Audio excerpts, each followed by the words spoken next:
Setiap malam, setiap kali saya membuka buku-buku itu, setiap saya mencoba khusyuk membaca, tiba-tiba terdengar suaranya. Ini terjadi sejak ayah membuat peraturan baru di rumah ini, melarang handphone di malam hari, dan saya harus menyerahkan benda bujaan itu pada ayah. Maka saya akan duduk di sini, menghadapi buku-buku yang bisu dan tak asik ini. Ayah atau ibu mereka bergantian seperti tentara jaga malam akan datang ke tempat ini setiap 1 jam sekali untuk memastikan bahwa saya masih membaca sebelum pukul 10 atau 11 malam.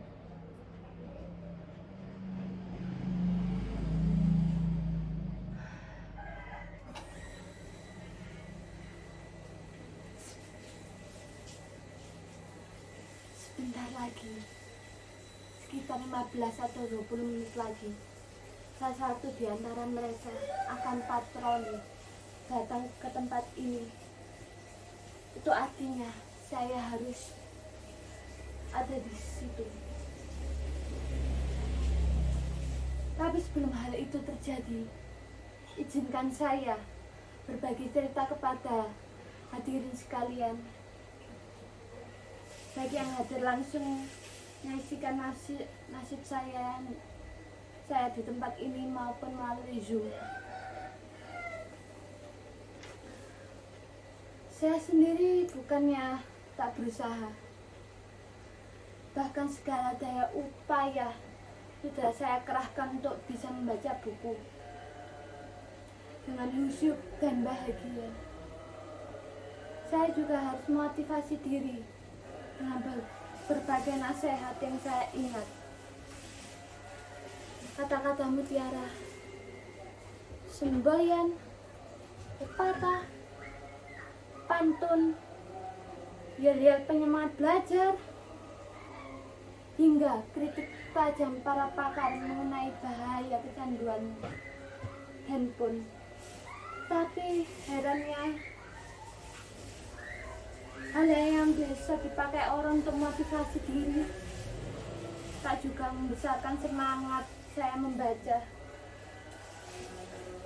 Kalaupun berhasil, hanya bertahan 10 atau 15 menit saja.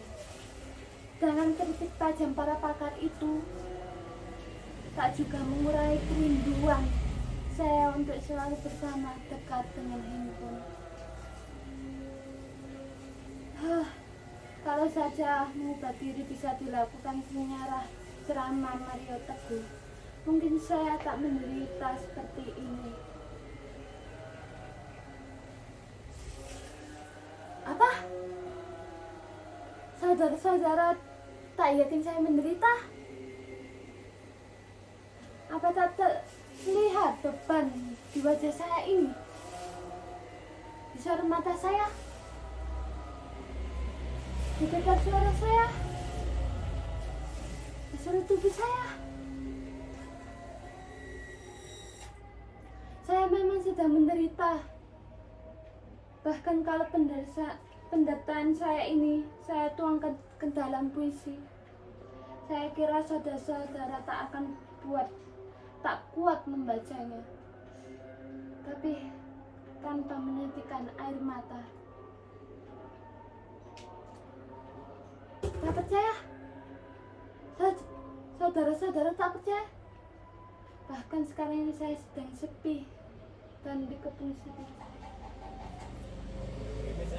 Sekarang saya bertanya, siapakah di antara hadirin yang mampu berpisah dengan apa yang telah menjadi bagian diri hadirin sendiri tanpa merasa teraniaya, rasa hampa? Tidak ada yang mampu, kan? Begitu juga saya. Sebuah handphone bukan lagi sekedar benda biasa. Ia adalah salah satu bagian terpenting bagi diri kita. Apapun kemauan kita, kemanapun kita tamasya, Ia selalu bersedia. Ia bahkan telah menyimpan nama kita dan seluruh memori kita di dalam dirinya. Dan kita telah menyimpan password dan kunci pembuka dirinya di dalam benak kita. Suatu simbiosis yang sangat romantis, bukan? Bahkan kita bisa lebih dekat dan nyaman dengan dirinya daripada dengan sesama kita. Itulah mengapa berpisah dengan dirinya, meski cuma sebentar, seperti melewati bertahun-tahun kesepian.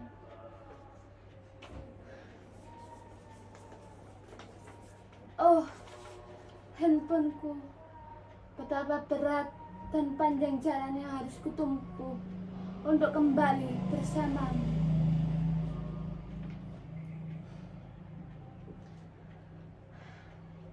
Sejak pertama saya mengerti membaca dan menulis, saya sudah menulis nama saya ke dalam dirinya. ARRAYAN, Arayan. Saya memang sempat berganti-ganti partner dari satu handphone ke handphone lainnya.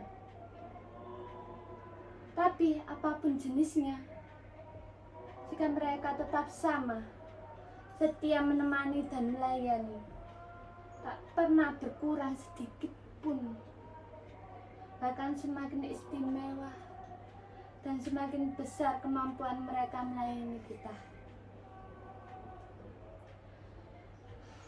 Jadi bagaimana sekarang?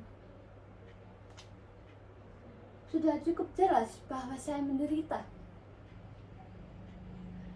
Saya menderita bukan karena berpisah dengan dirinya saja, tapi karena saya dihadapkan pada dua keadaan secara bersamaan.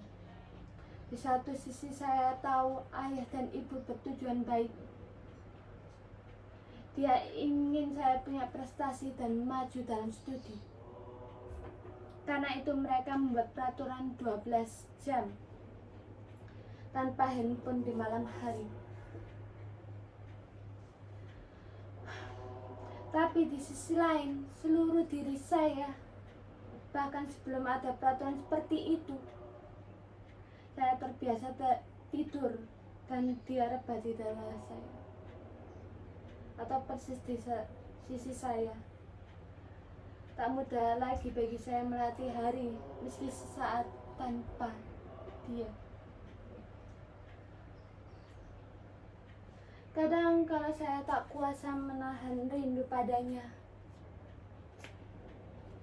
saya ambil casingnya, saya dekatkan ke dada saya seperti ini.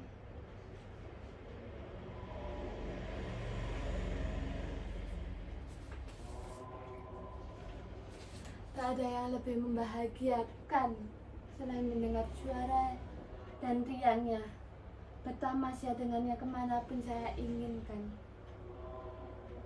atau mengunjungi situs-situs, atau menikmati menu-menu lezat yang ditawarkannya. Ia telah membuat hidup ini menjadi amat mudah, simpel, lebih cepat, dan ia tak akan membiarkan kita menunggu lebih lama. Ia bisa membahagiakan kita tepat di saat kita menginginkannya.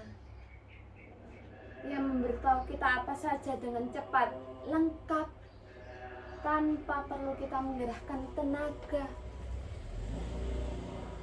Bahkan kini, ia memiliki banyak sarana yang bisa menjamin kesejahteraan kita dalam tempo sesingkat-singkatnya. Jadi, bagaimana bisa saya bersabar berlama-lama dengan buku-buku bisu itu untuk menata masa depan? Itu sangat menghabiskan waktu,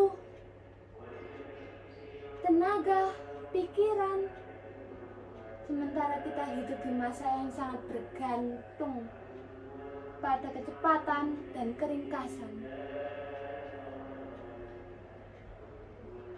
Siapa yang tidak bisa cepat dan ringkas akan ditinggalkan menjadi fosil penghuni museum peradaban.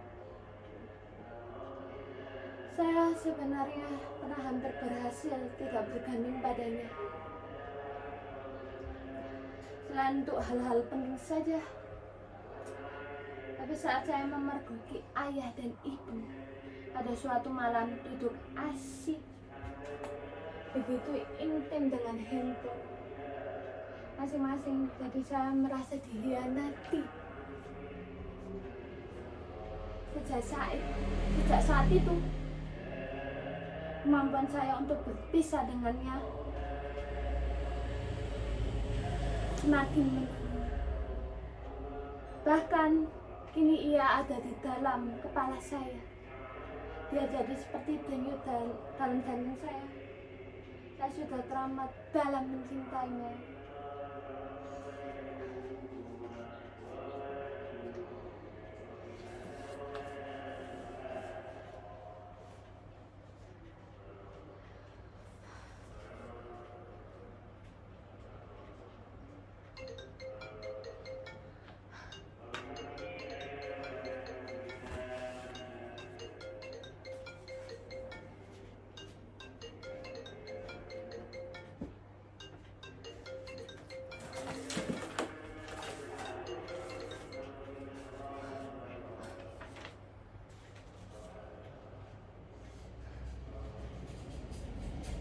Jangan terlalu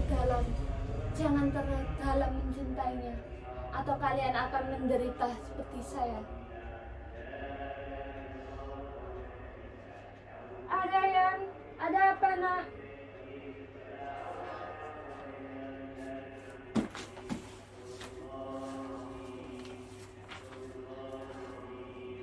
Betapa panjangnya dan berat jalannya harus kutempuh. Tapi inilah yang harus kulakukan untuk mendapatkan kelahiranku kembali.